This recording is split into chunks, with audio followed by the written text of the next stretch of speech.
السلام علیکم ورحمۃ اللہ وبرکاتہ۔ بچوں، آج ہم پڑھیں گے مضمون ماحول کا مطالعہ۔ آج ہم سمجھیں گے بچوں غذا کی ضرورت۔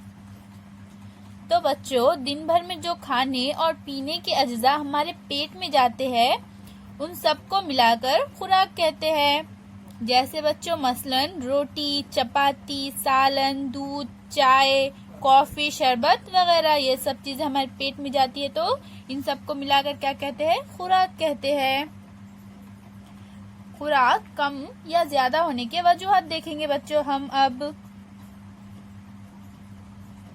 نوجوان لوگوں کی خوراک زیادہ ہوتی ہے، مثلاً امی، ابا، بھائی، بہن، امی اور بہن، ان کی خوراک زیادہ ہوتی ہے۔ نوجوان ہوتے ہیں ان کی خوراک زیادہ ہوتی ہے۔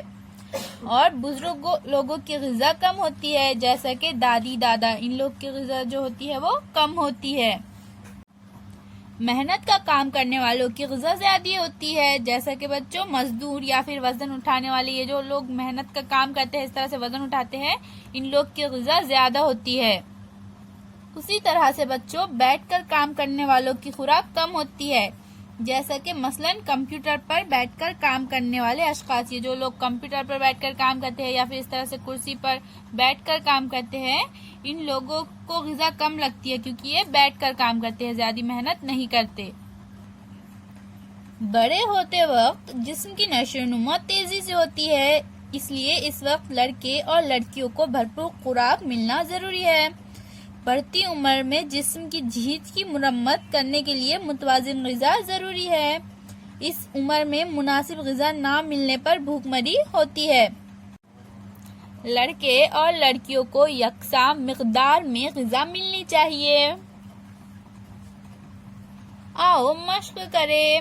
نمبر 1 صحیح ہے یا غلط لکھو۔ تو یہاں پر ہمیں یہ جملے دیے گئے ہیں بچوں، ہمیں لکھنا ہے یہ جملے صحیح ہیں یا غلط۔ الف، ہر آدمی کی خوراک یکساں ہوتی ہے، یہ جملہ غلط ہے بچوں، تو ہم یہاں لکھ دیں گے غلط۔